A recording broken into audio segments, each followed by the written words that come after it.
तन से जुदा अशा आशयाच्या वादग्रस्त घोषणा देण्यात आल्या। या घोषणाबाजीची पुणे पोलिसांनीही गंभीर दखल घेतली आहे। नेमका काय प्रकार पुण्यात घडला पाहूयात या रिपोर्टमध्ये। पुण्यात सर तन से जुदाच्या घोषणा,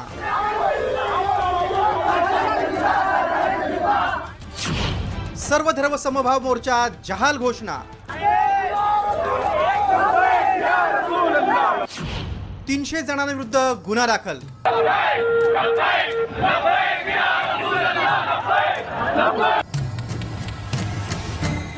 राज्यातील महिला अत्याचाराच्या घटनांवरून कायदा व सुव्यवस्थेवर बोट ठेवलं जात असतानाच पुण्यातल्या एका घटनेनं पोलिसांची डोकेदुखी वाढली। रामगिरी महाराजांनी केलेल्या आक्षेपार्ह वक्तव्याचा निषेध म्हणून पुण्याच्या जिल्हाधिकारी कार्यालयासमोर सर्व धर्म समभाव महामोर्चाचं आयोजन करण्यात आलं होतं। या मोर्चातल्या काही आंदोलकांनी सर तन से जुदा अशा वादग्रस्त घोषणा दिल्या। टिपू सुलतानच्या समर्थनार्थही घोषणाबाजी केली। हा व्हिडिओ नीट पहा।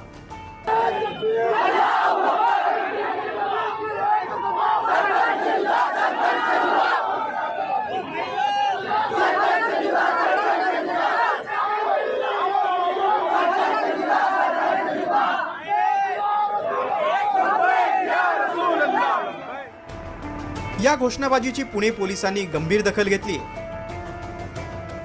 पुण्यातील जिल्हाधिकारी कार्यालयासमोर सर तन से जुदा अशा घोषणा ज्या आहेत त्या देण्यात आलेल्या आहेत। जातीय तेढ निर्माण करण्याचा प्रयत्न जो आहे तो करण्यात आला। रामगिरी महाराज यांच्या वक्तव्याचा निषेध करण्यासाठी मुस्लिम बांधवांकडून सर्व धर्म समभाव हा मोर्चाचं आयोजन जे आहे ते करण्यात आलेलं होतं। या मोर्चाला परवानगी नव्हती। मोर्चेकऱ्यांनी कलम 168 प्रमाणे पोलिसांच्या नोटिशीचं उल्लंघन केलं होतं। 2 गटात शत्रुत्व वाढेल आणि सामाजिक एकोपा बिघडवणारं कृत्य केल्यानं 300 जणांविरुद्ध गुन्हा दाखल झालाय। दरम्यान या घटनेवर विरोधकांनी काही सवाल उपस्थित केलेत। वारकऱ्यांवर लाठीचार्ज झाले त्या महाराष्ट्रामध्ये, जरांगे साहेबांवर लाठीचार्ज झालेला आहे, त्याचा आदेश कोणी दिला होता? मग कालचा परवाचा जो लाठीचार्ज होता, बरं 300 लोकांवर तुम्ही लगेच गुन्हे दाखल करता, पण ज्यांनी मोलेस्टेशन केलं त्याच्यावर गुन्हा दाखल करण्याची हिंमत नव्हती। महंत रामगिरी महाराज यांनी नाशिक जिल्ह्यातील सिन्नरच्या पंचाळे गावामध्ये दिलेल्या प्रवचन दरम्यान प्रेषित मोहम्मद पैगंबर यांच्याबद्दल वादग्रस्त वक्तव्य केलं होतं।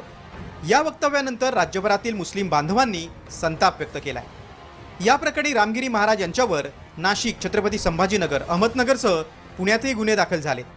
आंदोलन करणं हा संविधानानं दिलेला अधिकार असला तरी त्या संविधानानुसार सामाजिक सलोखा बिघडणार नाही याची जबाबदारी ही आंदोलकांचीच आहे, याचं भान ठेवणं गरजेचं आहे।